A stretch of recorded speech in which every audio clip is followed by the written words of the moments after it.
Good morning to all the participants that joining us here this morning, and also good evening to Dr. Natalie Farah joining us here from Toronto, Canada. Yeah, so today the webinar of today this morning will be covering on the insight of eBooks publishing with Elsevier, and this webinar is a collaboration between Elsevier and MTUN University. Okay.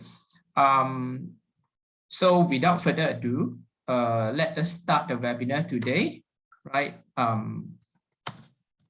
Let me first introduce you the agenda for today, right? The webinar of today that will be delivered by Dr. Natalie, covering understanding market needs and user behavior, data-driven publishing strategy, the ebook publishing process in Elsevier, success story sharing, focusing on social science and STEM collaboration in book publishing.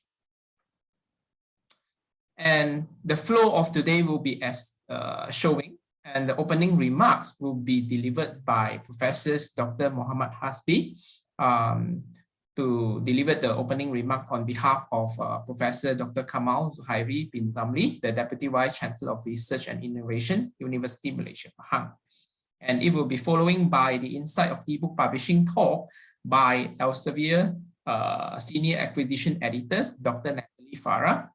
And there will be the Q&A session as well as the closing. So let me invite Professors Dr. Muhammad Hasbi to deliver the opening remarks for the virtual event of today. Over to you, Prof. Hasbi. Thanks, Dr. Benny, our friend from Elsevier. Distinguished speaker, Dr. Natalie Farah, a Senior Acquisition Editor at Elsevier. Actually, thanks, Doctor, for your time. Evening in Canada.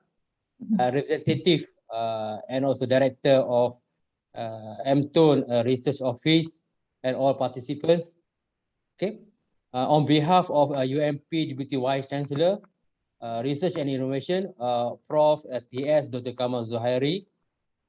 He in Putrajaya in the morning.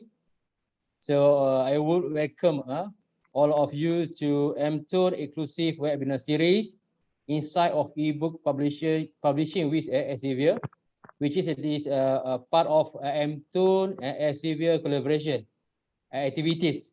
And I believe more activities for benefit of both parties are planned and in pipeline. Okay. The webinar aims to provide a key input to the MTUN researchers on ebook publishing, including their market needs and user behavior, data-driven publishing strategies, and ebook publishing processes, but particular emphasis on social science-based publications, including the success story will be shared by Dr. Natalie today. With the aims to leverage the expertise of social science researchers in publishing ebooks and other publications in index database. Because our target, if possible, all our researchers able to publish books or others publication in at least Scopus index journals. And I believe this webinar able to assist all MTUN researchers in accelerating and impactful publication for benefit of all parties. Hopefully with the assistance of Elsevier, Benny, very active in providing an input to us. And I think on the next week, is it? No, 3rd of December, we have others discussion. Yep. To have a two discussion to see what we can do more on assisting our researchers, especially in MTUN University. So I hope we will have a very good and impactful webinar. And if all the participants, if you have any question, then I think this is the right time to ask Dr. Farah and Dr. Benny. Okay, that's it, Dr. Benny. Back to you. Thank you, Professors Dr. Muhammad Hasbi, for your kind opening remarks. So before I go into next, I would like to inform to all the participants that this session will be recorded and the recording link will be sent to the research office of UMP to be distributed to all the participants that registered. I noticed that there are some numbers of the participants registered but unable to dial in due to the lecture commitment as well as all other academic commitment, but they would like to keen to have the recording link to be listened to their own after the session ended for today. Right, so the session will be recorded and the recording link will be provided. So before I pass over this to Dr. Natalie Farah, let me first introduce her to every one of you here this morning. Okay, so Dr. Natalie Farah is the Senior Acquisitions Editor in Elsevier. And Natalie is the Senior Acquisition Editor at Elsevier, responsible for cellular, molecular, developmental, behavioral, and cognitive neuroscience books, as well as our neuroanatomy and method titles. Prior to joining Elsevier, she completed her honors Bachelor of Science and PhD degrees at the University of Toronto, developing an in vitro stem cell model of autism spectrum disorder in her doctoral thesis. Natalie has over 8 years of publishing experience with expertise in representing Elsevier at author workshops and scientific conferences. Previously, she is based in our San Diego office, and currently she is based in Toronto, Canada. A very warm welcome to Dr. Natalie Farah to deliver her webinar talk on the ebook publishing today. Over to you, Dr. Natalie. Thank you, Benny, and thank you, everyone. Thank you for the kind introduction. And it's also great to virtually, of course, but be with everyone today, even though I'm not there in person and I'm about 13 hours behind everybody there. It's my pleasure to join everybody. So hopefully everyone can hear well. And I'm just wondering, should I be sharing my screen or is one of you going to share? Either is fine. Doctor, you can share from your own so that it will be easier for you to control your slide. Sure. So let me just, I have it already open. So let's just do that here. Okay, great. I think everyone can see my screen anyways. Yes. Perfect. Yeah. Okay, great. I'm just gonna make this smaller here so that everyone can see the full screen. Okay, so thank you again, everyone. And so today the presentation is going to go through several different things. I'm not sure it'll take, the hour and a half, which I think everyone always likes anyways, but everything that Benny said we'll talk about, we are going to talk about. So I'm hoping that today the presentation will outline how Elsevier is working to develop in many areas a comprehensive publishing program, and that includes psychology, and in particular in psychology to support the increasing multidisciplinary nature of psychology research. The presentation is also going to look at how Elsevier is developing a data-driven strategy. So everything we do, we're using it based on analytics to guide us and to looking at user behavior, customer preferences, and so on to figure out research trends and to develop a publishing program based on those user needs. And we're also going to look at some of the titles and the innovations in the area and the process and so on. So let me just go there. Perfect. So Benny already listed these topics, but to go in a bit more detail, we're going to be looking at a few things today. So understanding market needs and user behavior is going to be our first topic.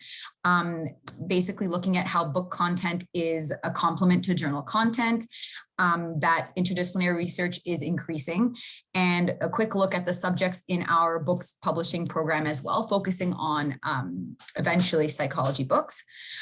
Second, we're going to be looking at how we use data to inform our publishing strategy. So Elsevier uses a data-driven approach to identify gaps and research trends and publish high quality in-demand content on topics that researchers are interested in. And so we're going to look at some of the tools and strategies we use to do this and how those very much rely on user behavior to do all of that. We will then talk about the book publishing process.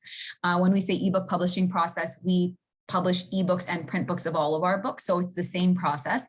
And why we do that, we're going to look at the different content types that we have, and we're going to go through the whole process of how a book comes to be from beginning to end. So the whole proposal process and publishing process. And lastly, we're going to be talking about a specific success story of social science and STEM collaboration in book publication, because as I've said, and as you all know, psychology especially is a very interdisciplinary area.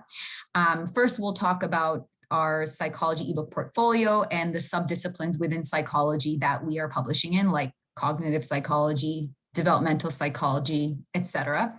And we'll look at some of those titles specifically, and then end with a specific success story of this kind of collaboration of a social scientist and a STEM scientist in publishing a higher impact book. And finally, we will have time to answer any questions that everyone has. So first of all, we're going to walk through, of course, the market needs and basically how Elsevier is strategically positioned to build content in these high quality areas, and to give you a sense of how we basically use our global research insights to build what is the most needed content for our users and customers. So we're building it based on what people are telling us that they need, or what we see from our data that they most likely need. I don't know why my keyboard's being a little slow. So we've seen from researcher workflows that books form a critical component to journal content, and that both together ensure researcher success and research growth.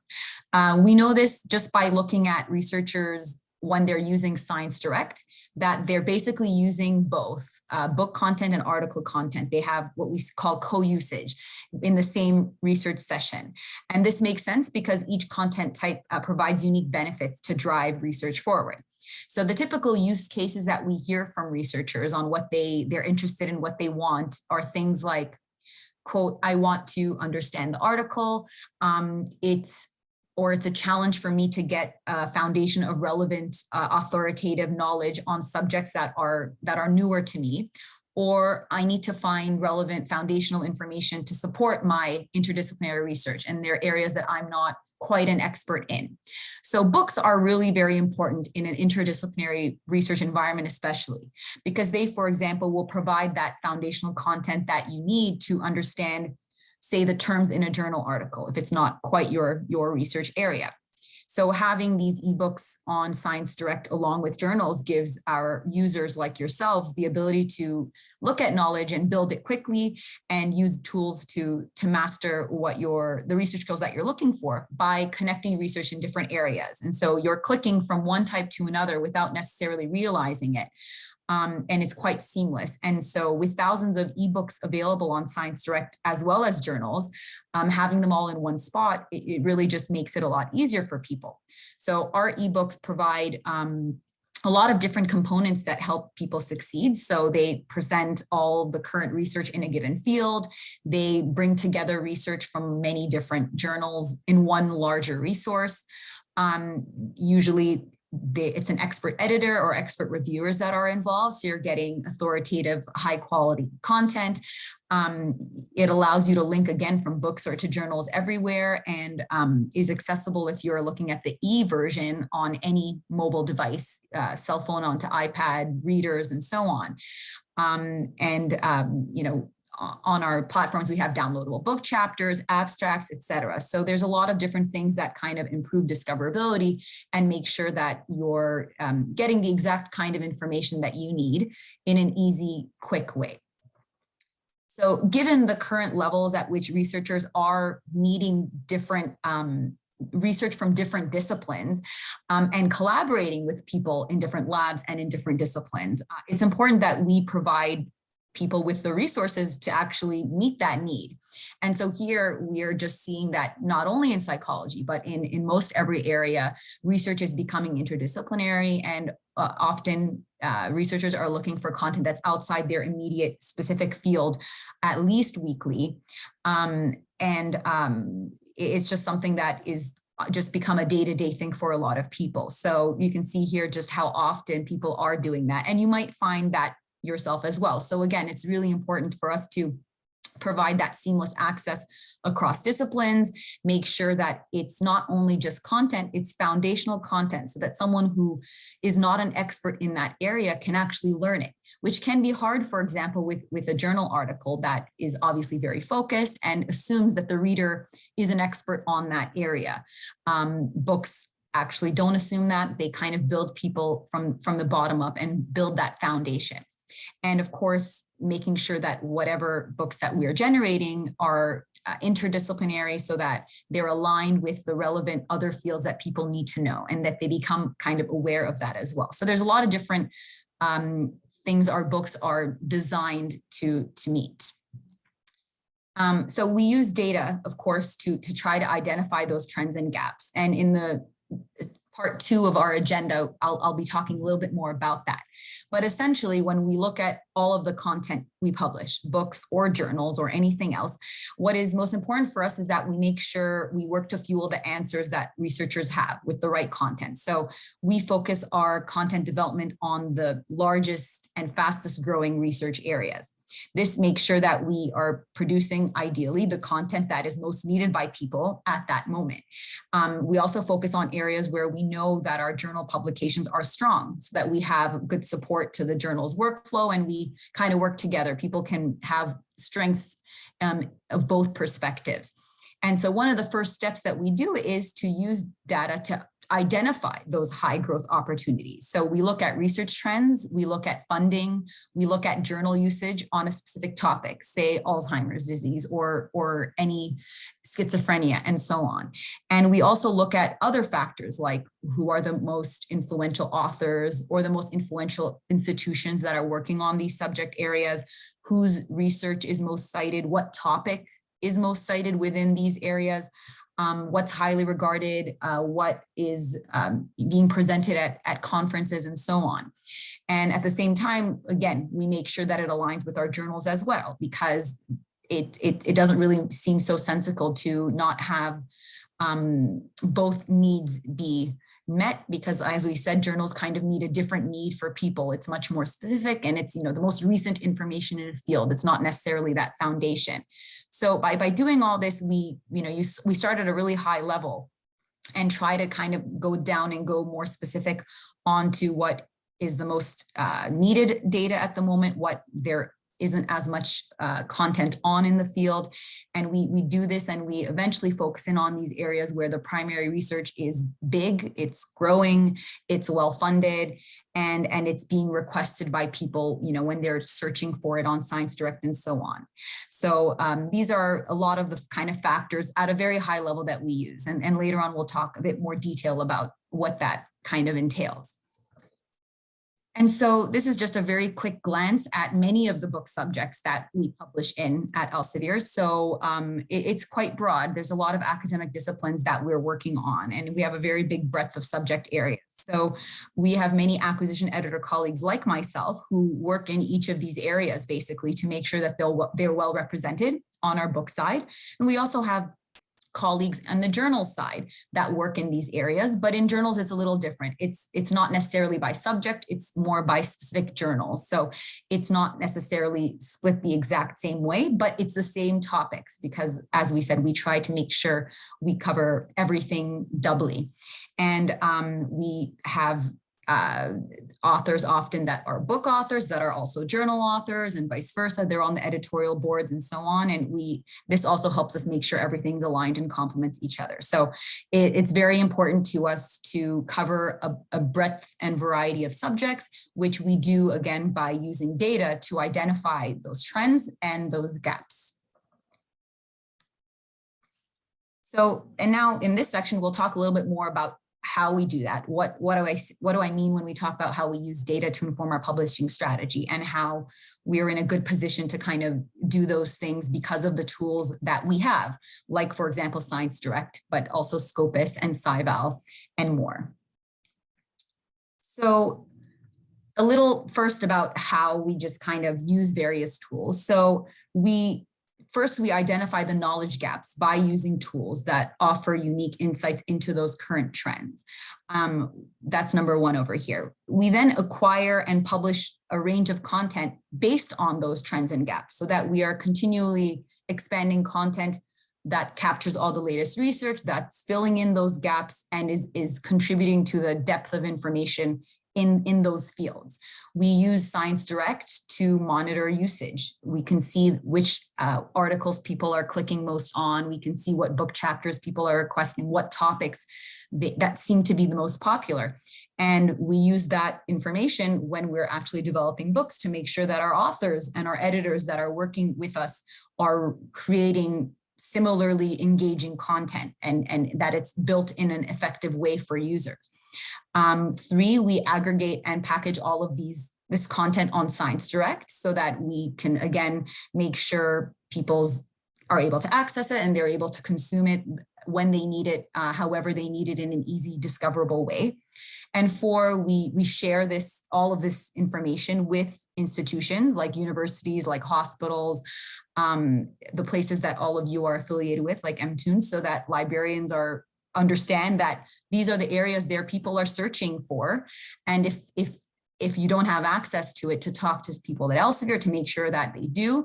And also so that we, again, are able to know those gaps and make sure that they similarly can know what those gaps are and fill them themselves by subscribing to the right information, making sure if there's a lot of neuroscience information being requested by their institution, that they get that information for their institution. So it's something that we use, but we share and use this data-driven approach all together to publish the best research available and then disseminate it to the research and teaching communities globally. So what all that means is that we focus our development again on those largest and fastest growing research areas.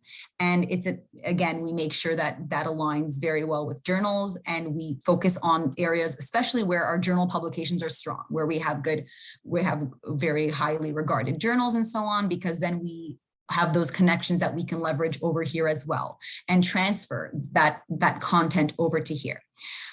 One of the biggest things that we do is again, for the data, to find data on research trends, on funding, on usage, plus factors like which authors are the right ones to use, which institutions are the best ones, and so on. So we use tools basically like Scopus, like SciVal, like ScienceDirect, many things you've heard of, to gather this data, to gather data on research activity, on funding, on what people are accessing, what people are requesting, where people are publishing, what journals, what topics, which are the highest regarded authors in that area by, say, H-index, or who's published the most papers on a given topic, which institutions they're at, what institutions in the world are publishing the most on this specific topic.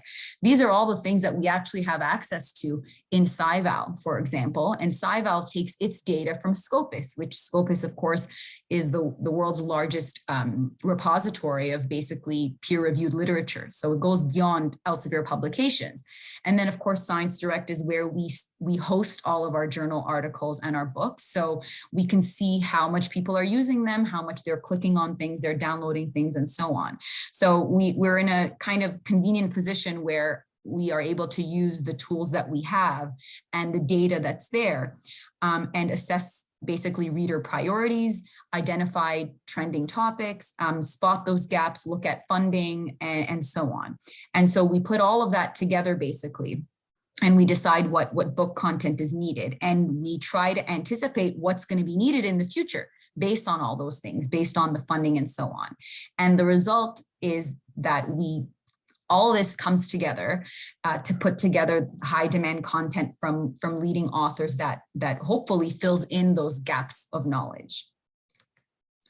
We can also use data from Scopus and SciVal actually to identify authors, as well as, of course, drawing on our own contacts. You know, when we're not in a pandemic, we are attending conferences and meeting people and networking in that way as well. So we use both data, we use people. People often contact us kind of out of the blue with book ideas as well. So there's a variety of ways that we do that. And we use these same tools to basically ensure that people are qualified. We help if someone is going to edit a book with us, we often can use these tools to help them identify suitable contributors if they need help in those areas. If they have a table of contents and they're just not sure who is the best person for one of the chapters, we can look up that topic in SciVal and get them a list of people who are experts in that area based on the data. So we also, of course, what's important is the human element, and we hope to build long-lasting relationships with our authors that go beyond the book. So a lot of the people I've worked with at the start of my 8 years, I still work with now. And we collaborate with our authors when we want advice for a variety of things, when we're trying to plan our strategy for next year and so on. So it's really kind of a two-way relationship that we hope we can be considered a trusted kind of partner and work together to do that. And so the outcome is what? Obviously we're leading to the right content and value, and it's pulled again from a variety of sources and disciplines. It's in all of those subject areas. So we all use different things, but whether you're working in neuroscience or biochemistry or in economics books and so on, but we use the same kinds of tools and the same strategies overall in different ways. And what value means to us is that it meets a need. We didn't decide that, oh, this sounds interesting. It was based on what the data told us is a need, or what people told us is something they need. And it delivers true quality and insight. And it's produced using technology, using systems that make sure it's fully searchable and discoverable. We're not writing it, by pen and paper and having someone mail us a manuscript these days and then scanning it. We're using websites and submission systems that enter the book from the beginning and make it searchable, discoverable, and link it to other similar books and so on, so that when someone's looking at it online, they can see those different links as well. And so that it's optimized to look great and work well on Science Direct, along with all the journals. And all of the careful work that's done behind the scenes for all of this, which I've been describing in the previous slides, basically ensure that all of our books are planned to succeed before they publish. If we've done all these things right, then we've picked topics that people want and really need and are interested in. And we picked the right people to write them, and we've done it at the right time. And of course, as I said before, because when we meet people in person, sometimes people reach out to us and tell us their own preference. It's not all about data. It's, as mentioned before, it's very important for us to listen to the voice of the customer, which is what we call, and voice of the user. And we actually have a formal program called Voice of the Customer, where we do interviews every year, each acquisition editor like myself, and we all together speak to about 200 people a year, not each one of us. And we interview a cluster of customers in our own research area. So for me, it's in neuroscience and psychology. For someone else, it's engineers and so on. And the feedback really is invaluable because it helps us get closer to the readers and inform our future strategy, because we know what they want, what they don't want, what they like, what they don't like. And so we really rely on our customers to tell us and add value for us where possible, because we are a little bit on the outside in some ways. Because I worked in research before, I'm not working in a lab at the moment. And some of my colleagues, they're not a PhD background as well. So everyone comes from different kind of perspectives, and we really need the sort of inside scoop. And so on this slide, you can see some of the key learnings that we've taken from all the feedback. So of course, as we've said, people always often highlight the multidisciplinary nature of their research, whatever field they're working in. And again, our research, our books support that, knowing that that's what people need.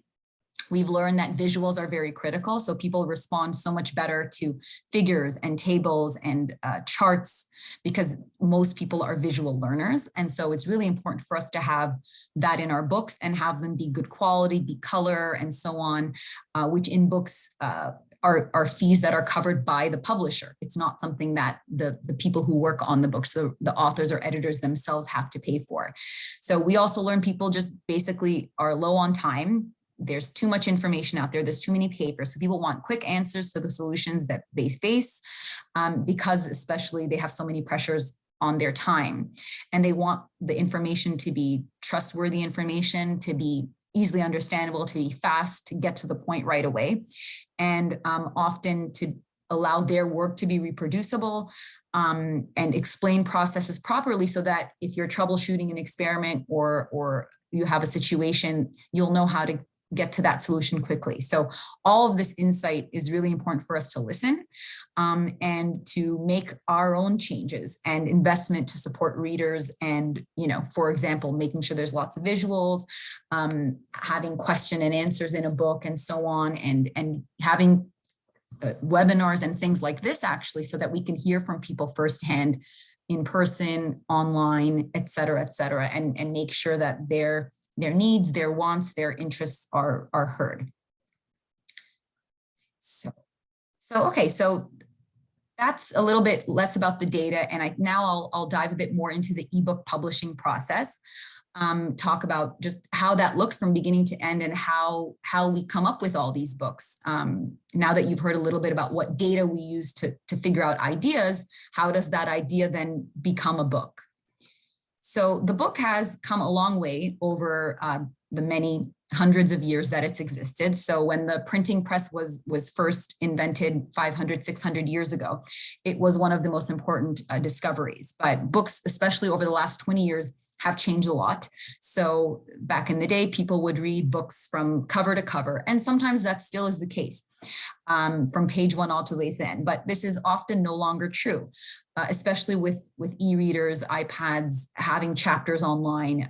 People began just going to the point in the book that they're interested in, the chapter that they're interested in, and navigating to that part, bookmarking it that way, and only reading what they need when they need it. So sometimes you'll come back, read the same thing or another chapter, but it's very rare to sit and read these kind of books from beginning to end often.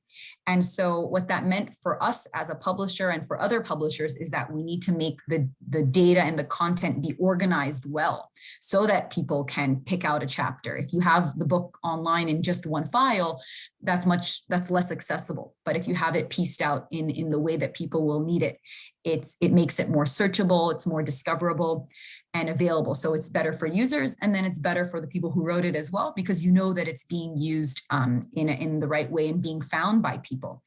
And so for us, Science Direct is one big way that we, of course, do this by making it available there in chapter form.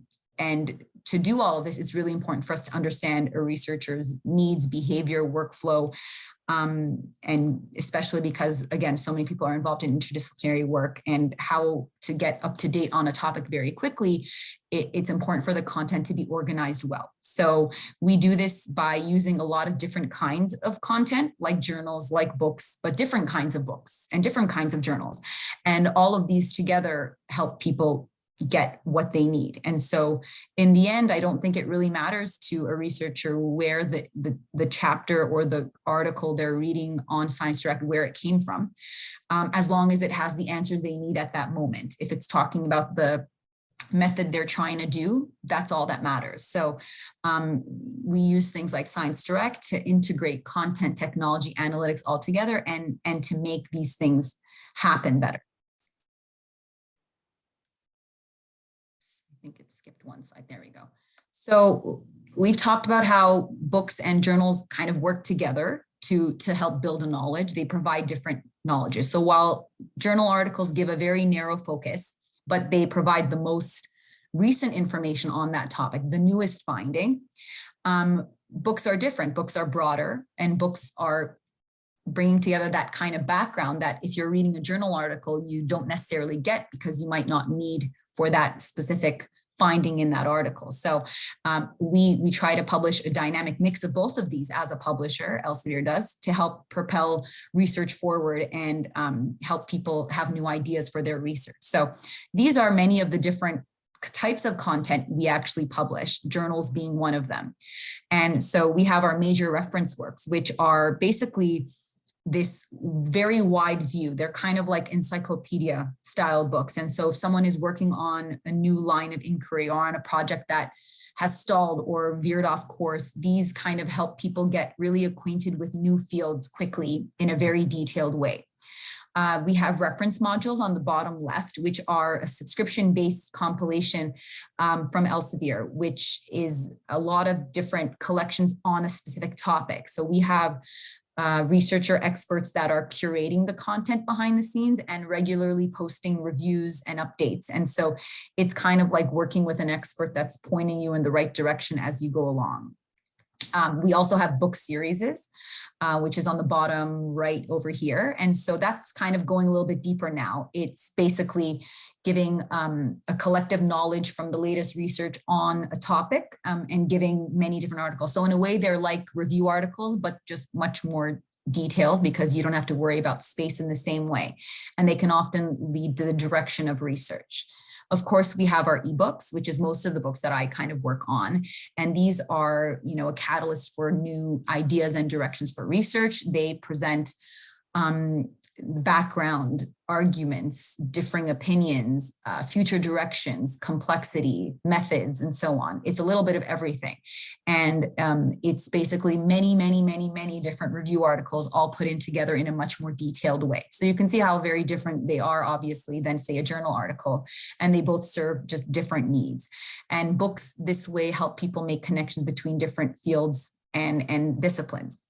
And then, of course, we have journals and and we know what journals are, of course. It's always the most recent finding on that very specific topic. So you need to read journal articles, you need to publish research articles to move forward in your career, but they don't provide that same background. Or if you're shifting to something new, it's going to be very hard to find the information you need to become really well acquainted with that topic with just journals alone. But again, they're kind of the glue that holds it all together. And all of this content here together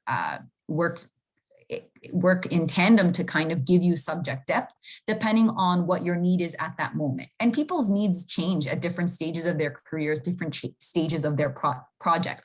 But the point is that we work at Elsevier to provide all of these different things. And whatever the line of inquiry is to move forward that way with whatever type of book or journal is going to be most useful for you at that point in time. So why write a book? Of course, we know why you have to write journal articles. There's no need to really talk about that. But books are a little bit different, and there are different inspirations of why people do that, different reasonings for it. And so we regularly actually survey our authors. And this is based on a recent 58 author interviews that we had done to learn what their motivations are for writing.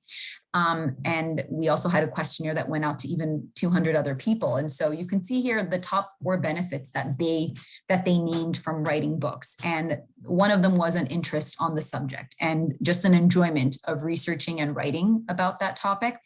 You have a general passion about it, and you want to share your knowledge and experience with others and expand your own publishing portfolio. The second is, that there's a gap there. There's an information gap in the market, an unmet market need that maybe you, for example, while you're doing your own research or while you're teaching, you realize this would have been really helpful to me to have a book in this area.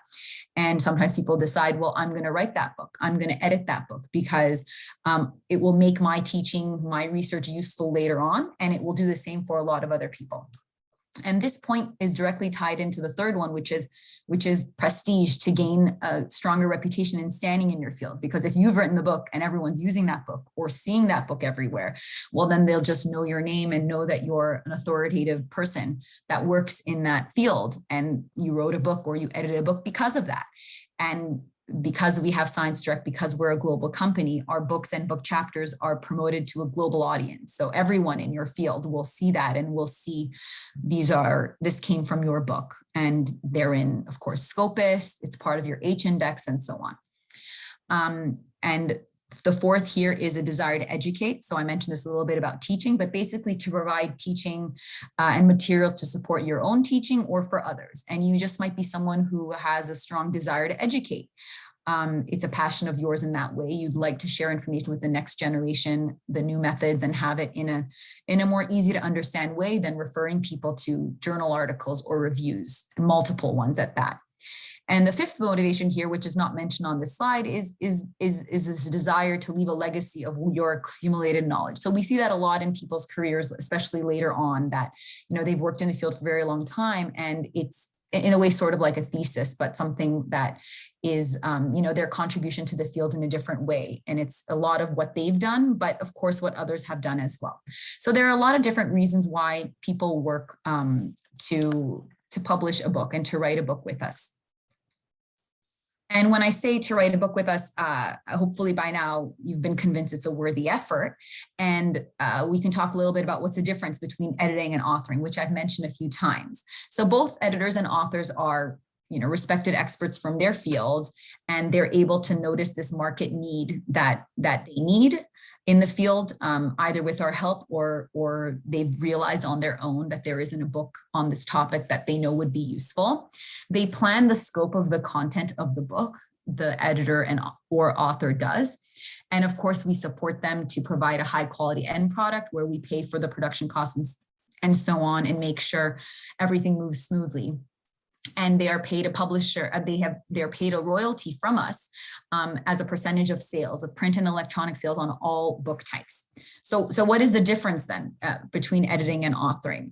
Well, there's three different things. So when we say an author of a book, we're talking about a volume author. This is the person or persons, it could be, several, 3, 4 people, 2 people, 1, who wrote the book from the beginning to the end. And so they're writing 100,000 or several 100,000 words in 1 year, but more often it's more than that. And they're delivering this well-referenced manuscript, and they're writing from beginning to end on whatever topic they decided. They planned the scope, they did the table of contents themselves, and they're talking about the science of whatever the topic is and how to apply it. That's what we consider a volume author. The other option you have is a volume editor. And so a volume editor, which again can be one person or multiple people, but they're basically the individuals that, similar to a volume author, are the lead on a project, but they are not writing the book from beginning to end. They have designed a table of contents just like a volume author, but instead the chapters are being written by a variety of different people. So it's like a special journal issue in a way.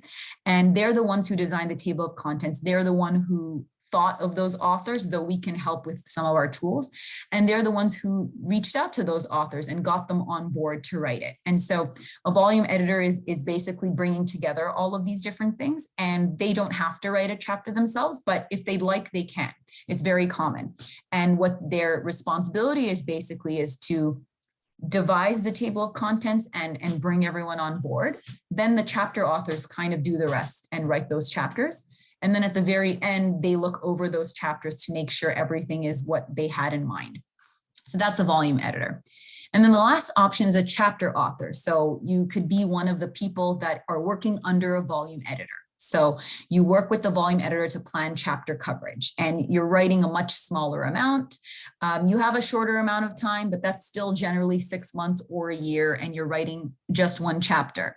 And for a chapter author, it's very different responsibilities, and it's different. So you're not getting royalty, but there's no payment involved either. There's no fees to pay, but you are getting a free copy of the book one way or another. So these are the different kinds of responsibilities that we have when we're talking about editing or authoring. And people are interested in different aspects. So one might be more interesting to you than the other. But regardless, they are all people that are, they know their field, and they really want to work on this book one way or another. So deciding which of these is appropriate for you has to do with your interest, your experience, your time, and all of that together will impact how much you enjoy the process. So now that you know what that's all about, we can talk a little bit about how does this all come to be?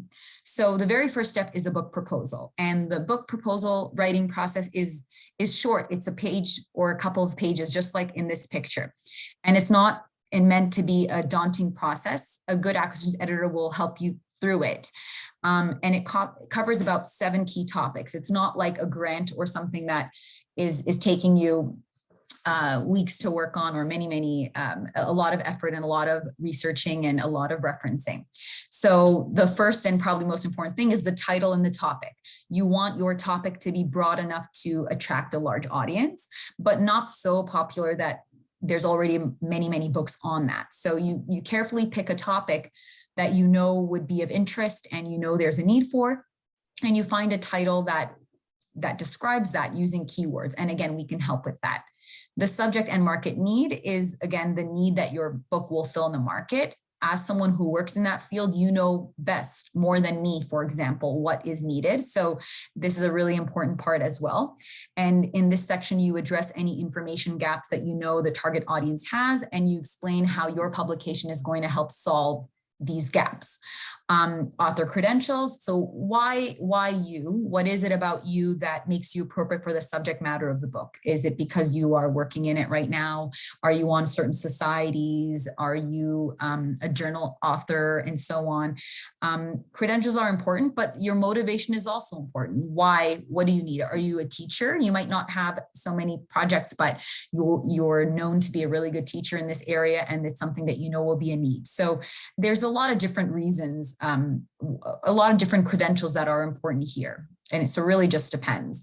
The audience, of course, which you should know your audience and tailor your content for the book.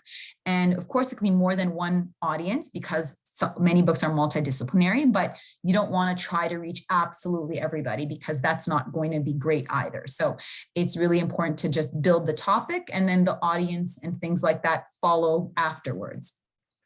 Geography. So is this something that is interesting to everyone in the world? Are there geographic limitations? What can we do as a publisher to help you increase that international appeal? Most topics are interesting to everyone. So these are the kind of things that we help with as well. Competition. Are there any other books that are in this area and why yours is different and better? And lastly, the specifications and timeline. So the timeline is completely up to this lead volume author or volume editor to put together, and you can take into account your own schedule to do that. And manuscript specifications mean how many pages do you think it's going to be? How many figures? Do you expect color figures, and so on? As I mentioned before, in books, we pay for production costs. So this is helpful for us to know so that we can plan accordingly. And then the timeline, of course, is whatever fits your schedule. But it's helpful for us to know so that we can plan our marketing, knowing when the book will be ready. And so a high quality book proposal basically, with all this information, makes the review process go more quickly and minimizes any back and forth to edit things. And so the more effort you put into your proposal at the beginning, the more likely it is to be accepted. And the acquisitions editor is there to help you as well, so that we can provide pointers from the beginning on how to make sure that it's a good proposal that's going to be reviewed well. So once your proposal is complete, then it's time to submit to the editor, so someone like me. And so I would review it, or whoever the acquisitions editor is, and we might have some questions or additional information that would need to be filled out. But once the acquisitions editor is satisfied, then they send it for peer review. And so the process is different from peer review for journals, because first of all, it's the proposal. It's not the full manuscript the way that it is for a journal article. But also the journal process, as you all I'm sure know, is often much more critical. And this is quite different. Here, the focus is just on making sure you have feedback on your proposal to strengthen it from people that are going to use it. So it's a much more constructive kind of friendly atmosphere where people just suggest things like, you might want to include this chapter as well, or maybe switch this order. It's much more positive, I can say. And so at that point, the acquisitions editor will do an editorial analysis where we provide you with whatever those comments are. And if it's your choice whether you think some of those should be adapted into the proposal or not. Once everyone's happy with the scope of the content, then the book is formally proposed at Elsevier in our internal meeting, and then it gets approved. After the project is approved, we deliver a contract to you, and we do it electronically. So it doesn't matter where someone is based or if there's multiple authors in different locations. It's very easy. And the contract is important because it has on there your final due date, which again, you had selected. But again, at the time of signing, you have the option of making that, let's say, a little bit later or whatever you have in mind. The copyright is held by Elsevier so that we can distribute it everywhere. And so the guidelines for reuse are quite generous. You can use a lot of the content without with just citing it. And so these are all specified in the contract. And so these are the details that are, of course, outlined there. And also, of course, your details on royalty rates, on complimentary copies. If it's an edited book, the chapter authors don't get royalties, but they get complimentary copies. All of this information is contained in the contract as well. So this is all what we go through together. And then once a contract is signed, then the very next phase of the process is the manuscript development. So during this phase, we assign a project manager to your project. And so project managers are not scientists or medical backgrounds like you or me. They have their background in project management, and they basically guide you through the process and make sure every step goes on. So they give you your guidelines. If there are chapter authors, they send them their chapter author guidelines. They remind the chapter authors when the due dates are, if someone is late. This is not the responsibility of the lead editor or the lead author to worry about. We also use an authoring platform called ELSA. So the project manager trains you on that. And this is a submission system where basically authors, editors, everyone uses it. And you can write the book in real time on the platform and see what the book is going to look like in a layout. So it's a really great way to visualize what the book is and see what eventually when it's printed, it's going to look like. And also because it's a really end-to-end content creation platform, you can actually link to definitions and so on, everything in there so that it makes the book just very searchable and usable for readers later on. And it's just one of the ways that we make sure, again, whatever you write gets to everybody, it should get to everywhere. And there are some manuscript elements that you might have in the book, like the list of contributors if it's an edited book, or a sample chapter if it's authored. Some books have equations, many books have figures, keywords, abstracts, if there's artwork, permissions, and so on. And so these are all depend on, different books are different, but these are all the things that you'd be working on in the manuscript development stage, you or the chapter, if you're an author, or the chapter authors if it's an authored book. And that timeline just depends on whatever due date you had. It can take a couple years even, so that everyone is relaxed and working on the book in a relaxed way that makes sure everybody is enjoying it and is writing good quality content.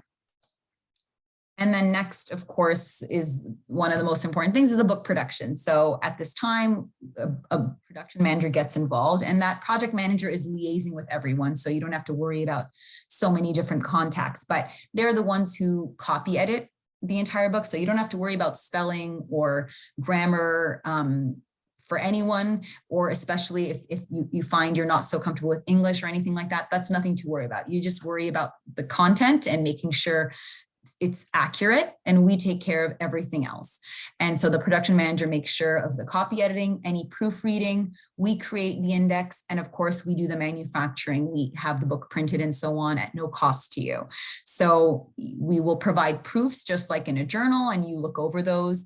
And you're only responsible again for the scientific content, but nothing like grammar or spelling or laying it out in a nice way. But you do see it and make sure that you like it and you approve it. And so these are all very important parts in making sure the book looks the way it should look and gets published. And lastly, when it is published, it becomes part of our research reference collection, which serves more than 10 million researchers in almost 200 countries, in almost 5,000 institutions, and really gets your book everywhere, making sure it has the widest reach possible. And any of our books in psychology, for example, are published as both a print book, a traditional print book, as well as an electronic book that is used on any platform. The books are also with many of our abstracting and indexing partners. It's available on a lot of different databases, things like Science Direct, Scopus, Thomson Reuters, ISI. Our eBooks are also available, as well as our print books, on a lot of third-party retail companies like Amazon, Google Play, the iBook Store, etc. And so hopefully the presentation up to this point now has given you insight not only into why books are important, but also a better understanding of our book content and the process, so that if this is something you're interested in, we can see your name and affiliation and book in these slides in the future. And in many ways, there's never been a better time to write. So hopefully now you have this insight into how we decide to publish these things, and the whole publishing process cycle as well. And you might be yourself ready to author or edit that book. And so for the last section today, we're going to talk about a success story of social science and STEM collaboration in book publishing. So it's a little bit more less information. I know the process especially is a lot of information, and this is more just kind of looking at the books in simple ways, so you can see what everything looks like at the very end and some of the books that we already have. So looking at our psychology ebooks specifically, psychology is interesting because it's of course a very multifaceted interdisciplinary discipline, and it studies brain function, mental processes, behavior.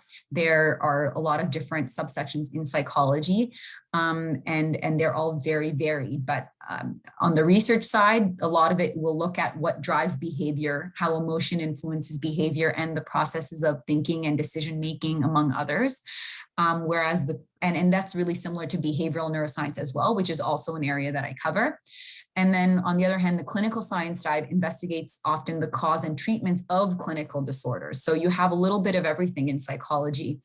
And the books that we publish in these areas, the print and ebooks, ignite interdisciplinary research if done well, and provide inspiration for advancements in research and in treatments.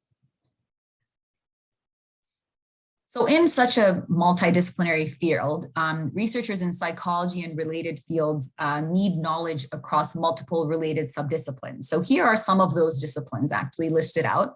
Not all of them, but they include cognitive psychology, social psychology, developmental psychology, clinical psychology, as well as some of the subjects that lie in these areas. And so we are always looking to expand our offerings in these and other topics in psychology, and working to whatever depth and breadth we have to better that and to better the depth and breadth of our coverage in these and other subject areas.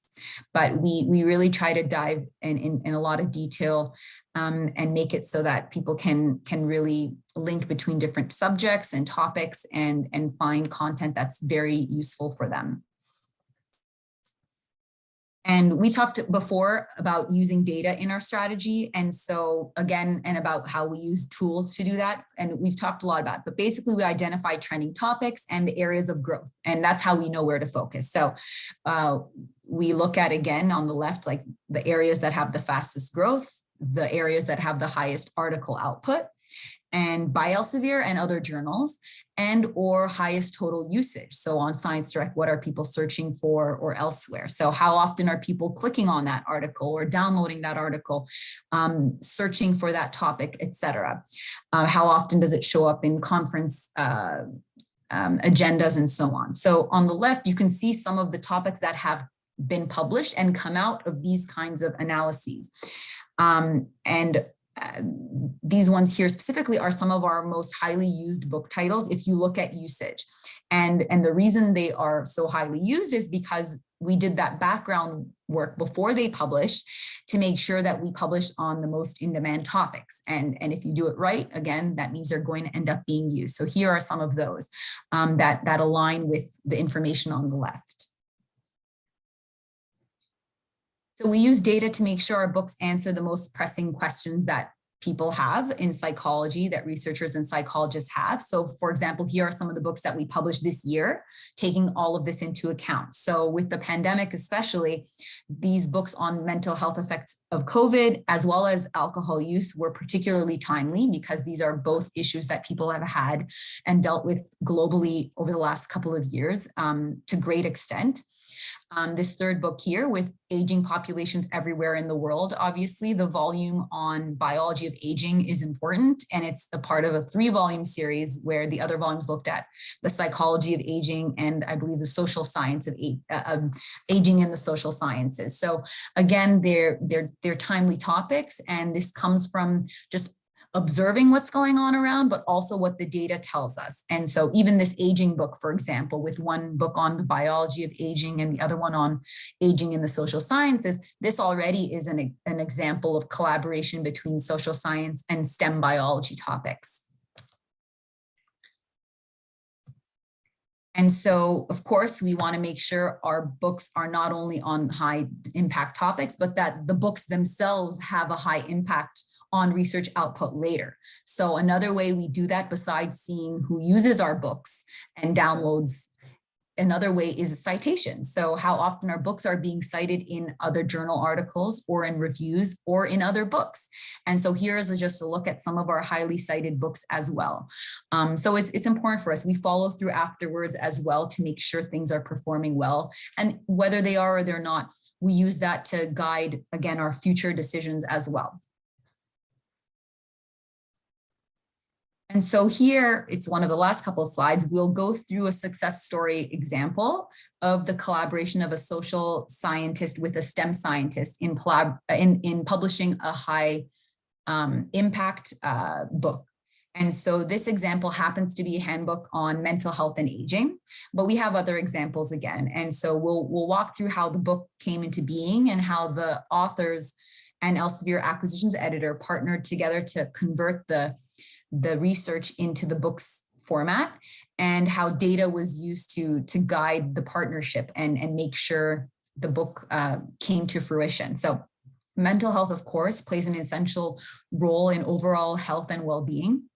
The World Health Organization, for example, defines health as a state of physical, mental, social well-being, and it's not only the absence of disease or infirmities. It's a lot more than that. So it's something that should be recognized and treated in all individuals, no matter their age, no matter where they live, no matter their background, and with the same urgency as physical health, which we know, of course, does not unfortunately happen in most places in the world. And so the mental health of older adults especially is being identified as a priority globally.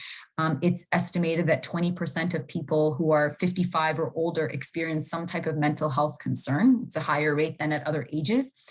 And the most common conditions include anxiety, mood disorders, severe cognitive impairment, and so on. And so things like depression and bipolar disorder as well. So of course, mental health issues are often a factor in suicide as well. And older men have the highest suicide rate of any age group. So this is not a diminishing problem at all, and is being recognized more and more by people, though there's so much more work that needs to be done.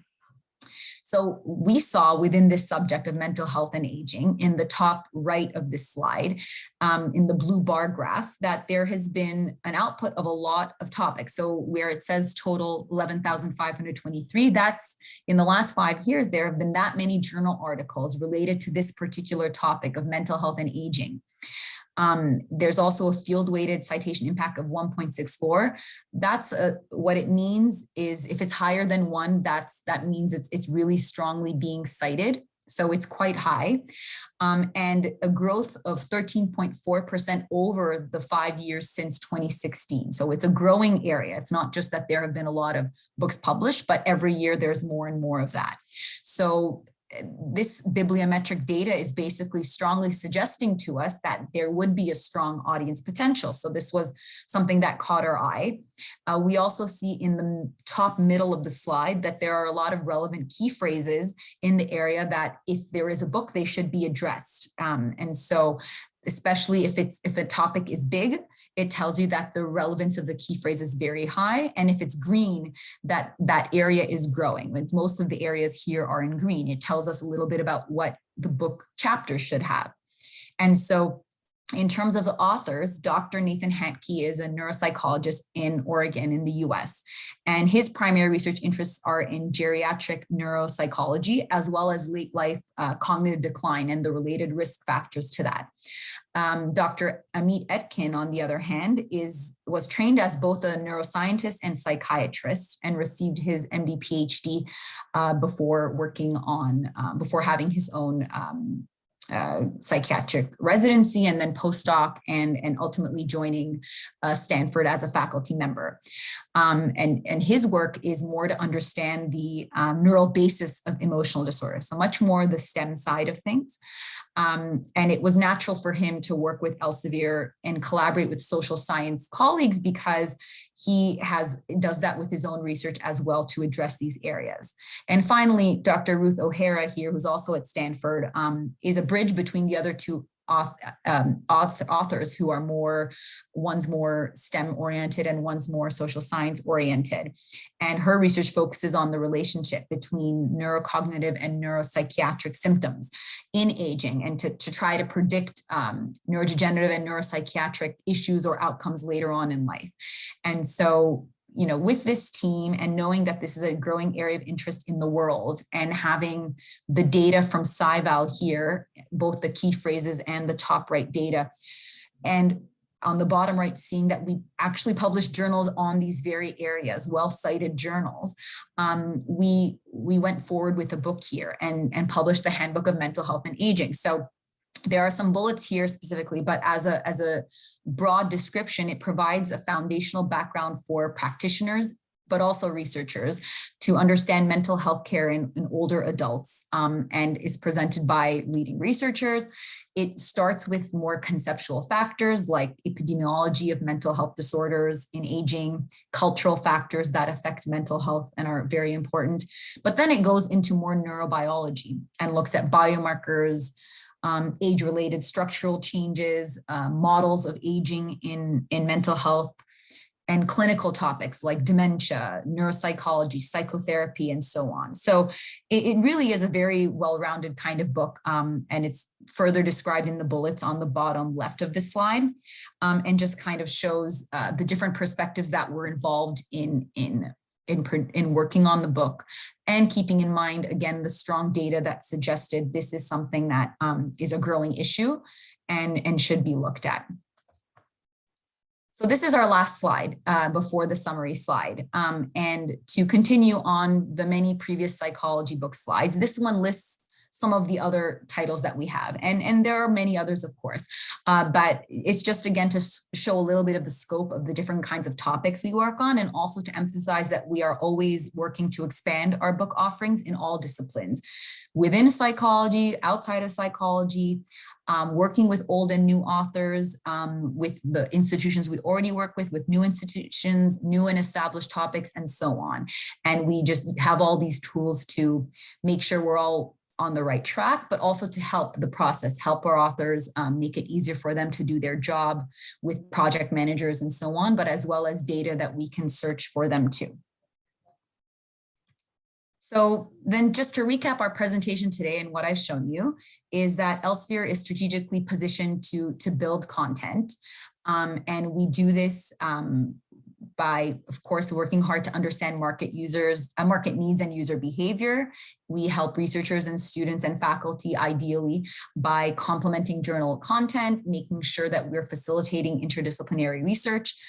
We have a very relentless focus on meeting the evolving needs of our users, and our data-driven publishing strategy reflects that, as we use data and talking to users every step of the way to go in the right direction.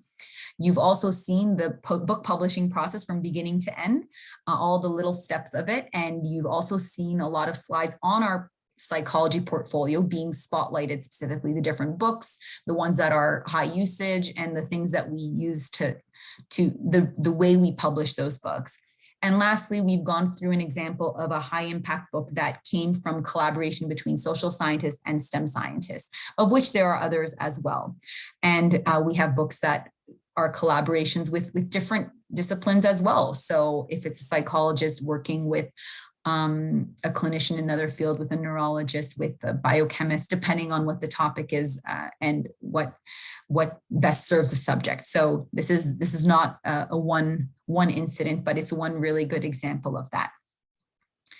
And that's basically it for me. So I want to thank you, everyone, this evening for me, for your time, for your attention, and it's been my pleasure, and I'm happy to take any questions that you might have.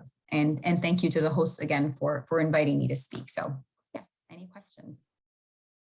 Thank you, Dr. Natalie, for these very interesting presentations on ebook publishing, especially how to get the ebook published with Elsevier, and how to collaborate with the STEM, or how the social scientists can be collaborated with the STEM scientists in producing a good quality ebooks. Right. So now the floor is open up for Q&A sessions. Do you have any questions that you wanted to ask Dr. Natalie? Please feel free to type in your question at the Q&A box, and I will then coordinate with Dr. Natalie to address your questions accordingly. Any question from the floor? Okay, there is one question came from Dina Diana. To spot the content gaps, did Elsevier use specific kind of software on this? Yeah, so we actually use SciVal for a lot of that. So basically, for those who are not familiar with SciVal, it is a research platform that we have. It's owned by Elsevier, and it uses data from Scopus. So if you've ever been on Scopus, you can see the references for every article published by any publisher. You can look at different authors as well. You can see what articles that author has published and so on. So SciVal actually feeds information from Scopus, but then uses it in a differently organized way. So in SciVal, then you can click on a topic and it will tell you in that topic, this is how many articles have been published in the last 5 years. This is these are how many citations there have been in the last 5 years. These are the top authors that are publishing on this topic you just searched, based on either how many papers they've published on that topic or their H index and so on. It will tell you the institutions that have published the most on this topic again. And you can look at, of course, many different topics. You can look at funding information because it feeds not only from Scopus, but from other websites. And you can see that there's a lot of funding being given out on, say, molecular Alzheimer's research, as an example. And it's basically SciVal is what we use most of all. But again, we're still using Scopus because it's there. And because Science Direct is where all of our articles and our books land afterwards, we can also see how many times people are downloading a chapter. We can see how often it's being used. We can see for one book what is the most popular chapter, for example, and we can tell the author if they're interested in doing something on that topic specifically. So a lot of the tools that we use are basically our own tools, but they're tools that universities, many subscribe to. They're not tools that only Elsevier employees use. They're tools that anyone can use if you have access to it. Thank you, Dr. Natalie. Any more questions from the floor regarding this presentation?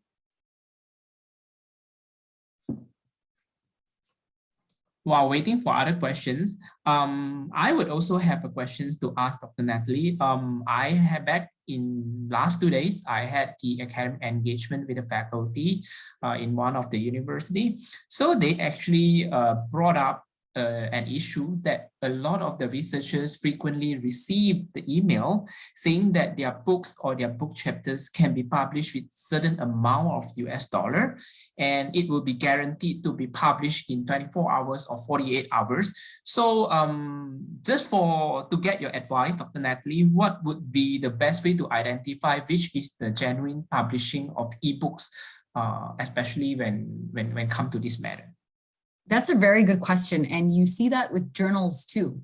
There are a lot of predatory journals that that send out those same types of emails. I get emails, and I haven't worked in research now for 8 years, 9 years, and I get emails of, oh, what you worked on that you're not interested. I have not published in many years. I mean, but you still get those. So unfortunately, it's the same for ebooks as well. I've even heard people say you can have your thesis published and so on, and for whatever amount of money. So there is a lot of predatory work.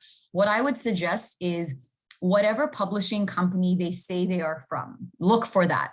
Look up that company, first of all. Is it something that is reputable? If the person contacting you is Springer or Elsevier or Wiley or a name that you can see on Wikipedia and you know that they have a standing in the field, then that's different. But if you don't see that backup for it, you can also look at if they have a website and it's a random company, explore the website and see, what feeling you get about it. What are the names on there? Do they have an editorial board and so on? I would also say in general, if we're talking about books and someone reaches out and says that you can pay to have a book published, then that's a big red flag. Because for books generally, not only Elsevier, if you're working with our competitor publishers as well, you do not pay to have a book published. You will publish a book and you often are paid, or you, again, if it's a chapter author, you get a book copy or something. You are not paying to have your book published. It's not like a journal where, you know, when you publish your article, you might have a fee for having the images be printed in color. You might have a fee for, you know, a variety of things when you're submitting a journal article. Books are not like that. So I think that's probably the number one way. If they mention something about you paying, you should know that that's not, there's something wrong right away. And then beyond that, you should look up what the publisher is. Is it something that people have heard of? Is it something you have heard of? And can you find a presence for them online?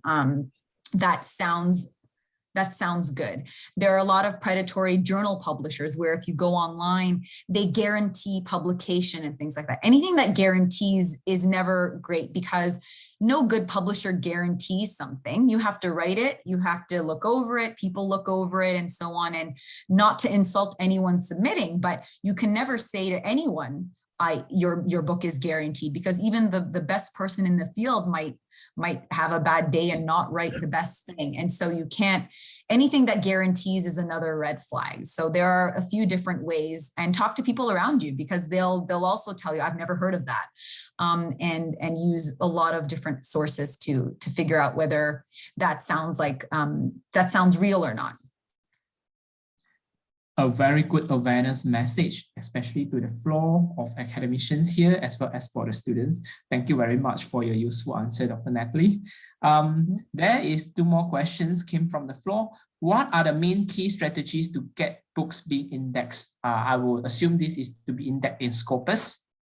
I believe so. For us, it's really an automatic kind of process. It's not that we have to make a case for this book needs to be indexed or not. It's just a process of Scopus doing that. So it's like, I don't make a request for this book of mine to do that. It's just a normal process that they get to. So it's, but you know, for any book, of course, you want it to be a multidisciplinary book. You want it to be something, if relevant, and you want it to be something that will be very useful for people. And those are the kind of things that will impact how much, not only it's indexed, how much it's cited afterwards, but there is no specific process, for example, to get a book to be indexed on Scopus. Scopus is an Elsevier entity. And her other question about the opportunity of social science books being published in that compared to science. To be fair, I don't actually know exactly how Scopus decides those things. I think what they do is if you're publishing a book with Elsevier, for example, or with a publisher, it's a little different than, say, like with journal articles. I know that not every article goes on the same databases if it's not medical or so on. So like an engineering thing will not necessarily be on PubMed and so on. I think that's what Dina's kind of asking, how to make sure this goes there. But Scopus is not really like that, because it's kind of just all academic style books. It kind of feeds through many of them. So it's the same kind of answer. It's just a matter of writing good quality content, and it will be considered as part of the process of being indexed in Scopus. Thank you for your answer, Dr. Natalie.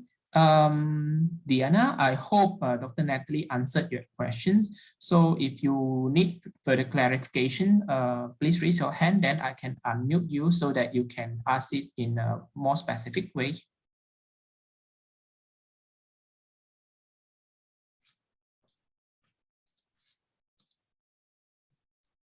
Any more questions from the floor regarding the book publishing with Elsevier?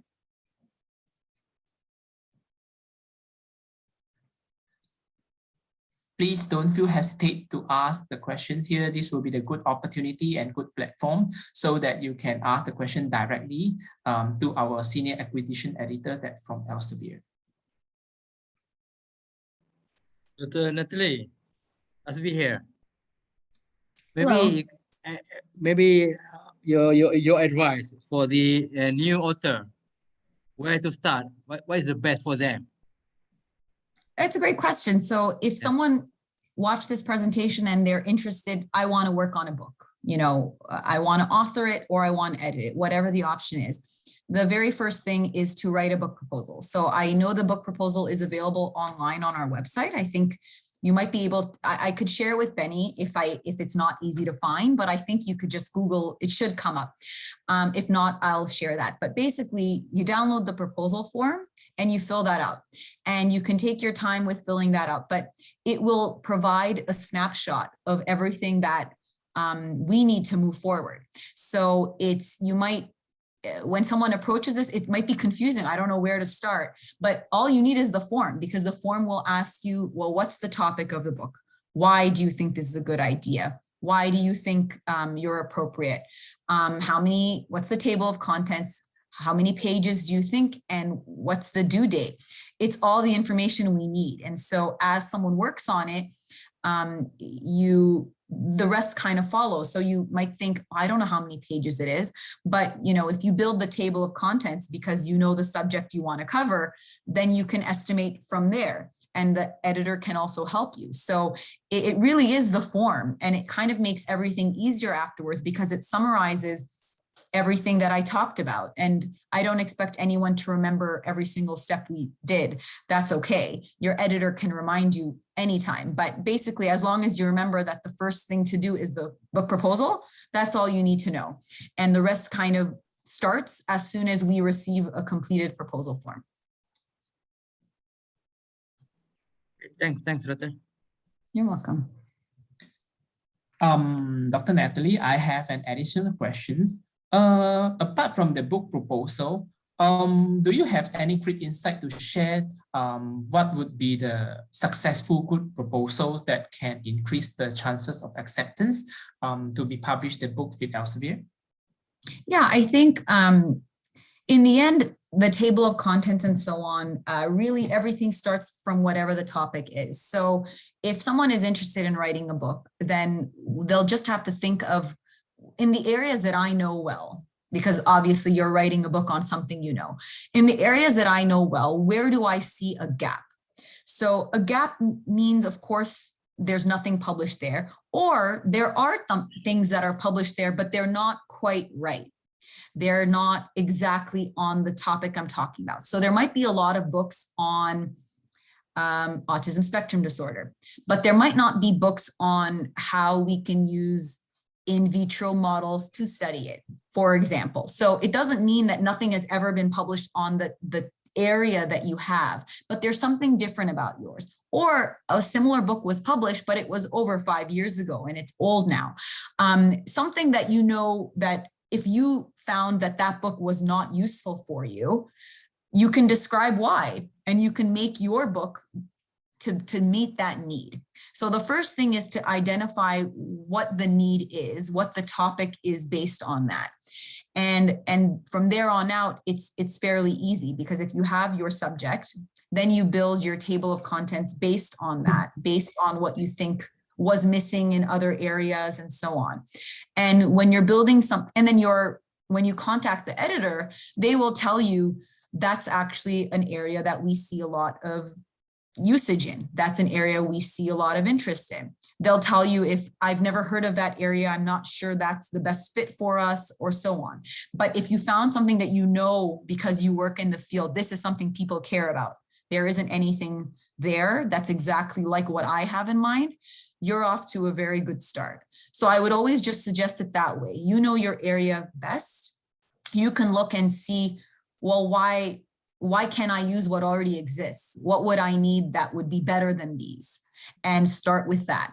And then everything else, the chapter list follows from that, because you need to have chapters, obviously, to express whatever you're trying to detail. And then the length of the book and everything follows from that. So you don't try to come out with, I want a really big book that looks like this, and work backwards. You start from the easiest part for you, which, as someone who knows the area, is, I know this doesn't exist and this would be really good, and then build from there. So that's what I would suggest for someone to have a successful book proposal, is to just really look at what area you work in and figure out this is exactly what would be so useful for me. So I should make that. And I'm interested in working on that. And then start from there, and you'll work on a good book proposal that way, because you're starting from a need right from the beginning. Thank you. Dr. Natalie, one more question apart from the proposal. I think it's a question derived from the proposal as well. So as the acquisition editor, how you actually screen the eligibility or the qualifications of the book authors, whether this person should be a good fit for the book author or not? It's a great question. So in the proposal, there is a section where you talk about yourself, first of all, and usually you're giving some kind of biography in there. You're saying, I'm affiliated with this, I did my graduate work here, and so on. And you're also saying, I'm a member of this society, I'm a reviewer for this journal, anything that you think is appropriate. I teach courses. There are very varied things, and everyone is kind of different. So there is a section where you're writing, in your view, why you should be writing the book. So that, for an acquisition editor, first of all, is very helpful, because you can see right away whether someone is appropriate. Beyond that, we do look at data. So we can look at Scopus and so on and see, oh, they've published 5 articles on this. They've never published on this topic, for example. We can see that just by looking up things on Scopus, on PubMed, and so on. So we do that. We can also see from there what the H index is. So the H index is how often the papers you publish are cited. So we do have little things like that we look at. But those are not the full story, because sometimes you have people who are clinicians, and clinicians don't publish that many journal articles, right? And if you don't publish a lot of journal articles, then you won't have a high H index. But you might be the best neurosurgeon around. You just are not. You don't need to write journal articles. So we don't only look at H index. We don't only look at journal articles. We don't only look at a biography. We look at all of these things. But basically, we look at many different things. And it depends on the subject. So in neuroscience and psychology, we have some methods books, and methods books as in how to do cell culture, like very, very specific kinds of methods.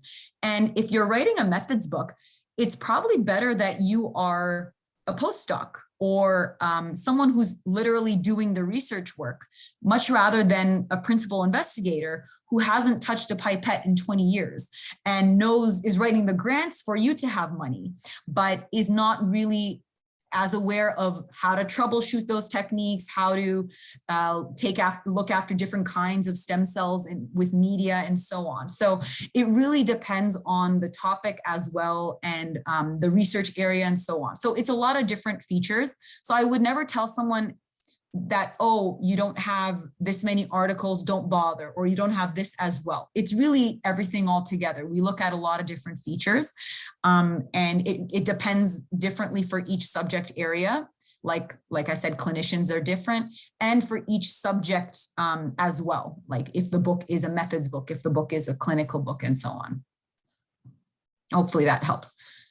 Thank you, Dr. Natalie. Why am I asking this question? Because I came across there are a lot of researchers found that they are feeling not highly qualified enough to be a best fit authors. So that's why I came up with this question, and perhaps this inspired them a little if they're really interested to come up with their own book.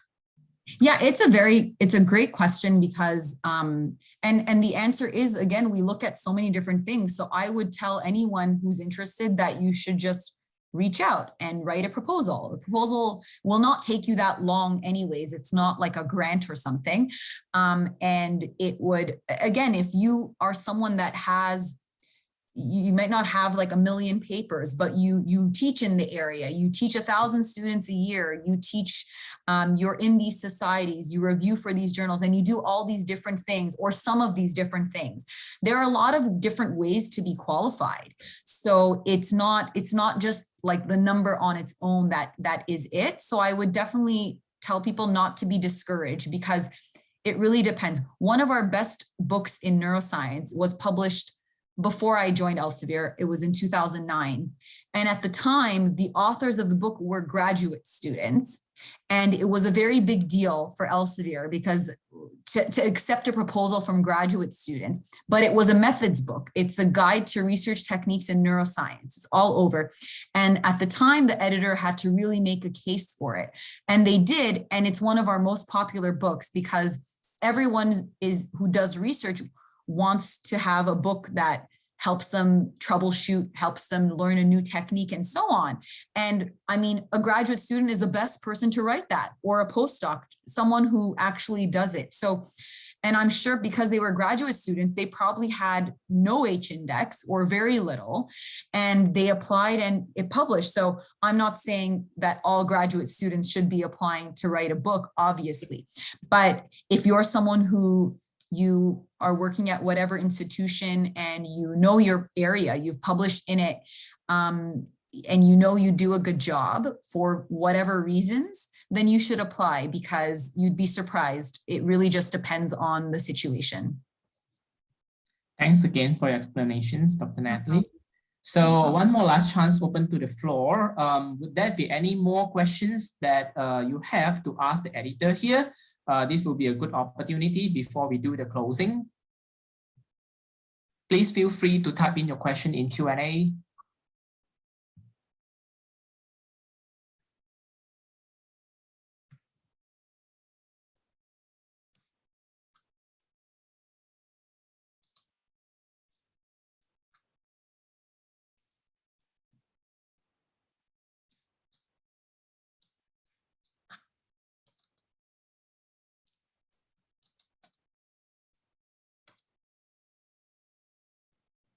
So if there is no more question from the floor, I would like to close this webinar. Right. First of all, I would like to thank Professors Dr. Muhammad Hasbi that kindly did the opening remarks for us, and also many thanks to Dr. Natalie that spending her time here, especially now I think it's night time, 11 o'clock over there in Toronto, right? No, it's okay. Only 9:30. It's only 9:30, and right. I sleep, so it's okay. So still, it's 13 hours, away from our time zone. So really appreciate her time that spending with us here.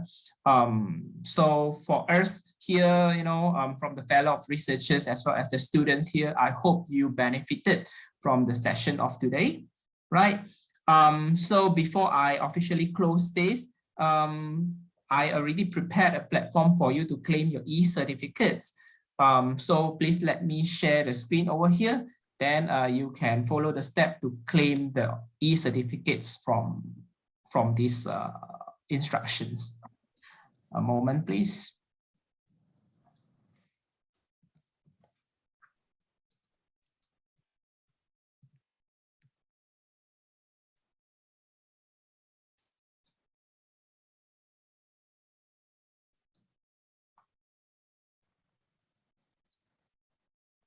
So this is the e-certificates for you to claim.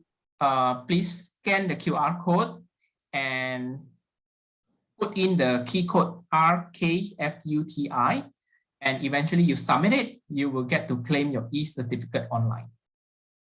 So if you have not registered with Elsevier ID, you will be prompted to do so. And please do register yourself with using your institutional or personal email address, and you will eventually get it done.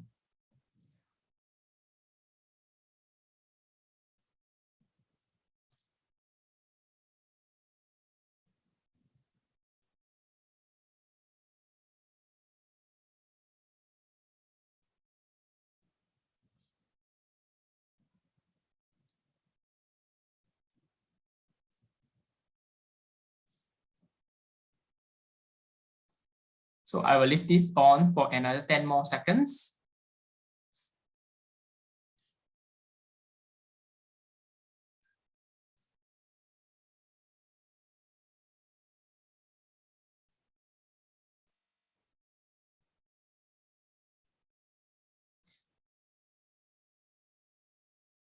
Prof. Hasbi, do you have any additional words for the floor?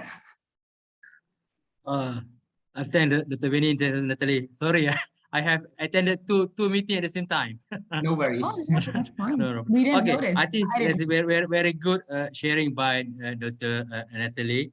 I think hopefully maybe the next session, if they able to know in detail specific session on data driven, I think that might be the one of the key if they have that what I call it, the information might be can initiate their interest on writing very good research book.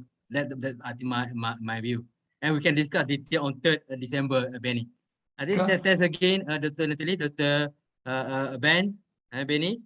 That's it Yep. from us, and on behalf of MTUN, I think we can do more activities in the future. Thank you, Professor Hasbi. It's my pleasure. Thank you very much. Yeah, I would love to do another one. And I only wish I was there in person. I know the weather is much warmer right now in KL. It's just better, yes, hopefully. Yes, it's this time of year, yes, it's better. And I've been to KL, the food is really good, and I remember very much. So yes, it would be great. I mean, the data stuff is very interesting. We use a lot of it, obviously, to try to guide us, because especially the last couple of years when we can't go to conferences and so on, you know, just like everybody else. So if that's of interest to people, you know, a lot of the questions were about that too. So I'm happy to talk about that for sure. Okay, thanks. No problem. I have received a question saying invalid workshop codes. So give me a minute, I will find it out what is happening.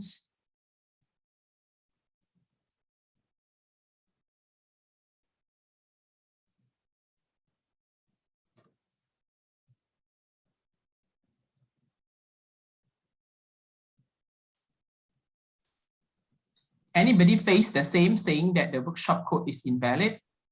Can you please leave your chats here?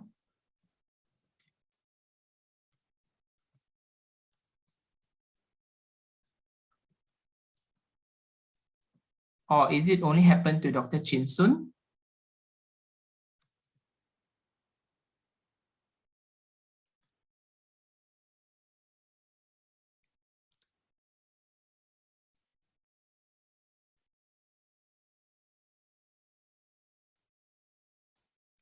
Anyone facing the same problems?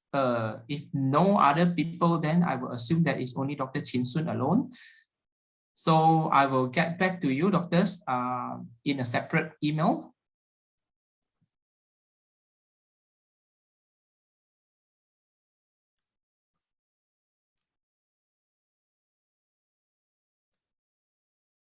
Okay, so if there is no more other questions, we shall officially close this virtual webinar. Thank you very much for all who attended and joining us here this morning. Thank you very much. I will see all of you again very soon. Thank you very much. Thank you, Dr. Natalie. Thank you. Thank you. Have a great day, everyone. Have a great day. Thank Bye. you. Bye-bye. Bye-bye. Bye-bye.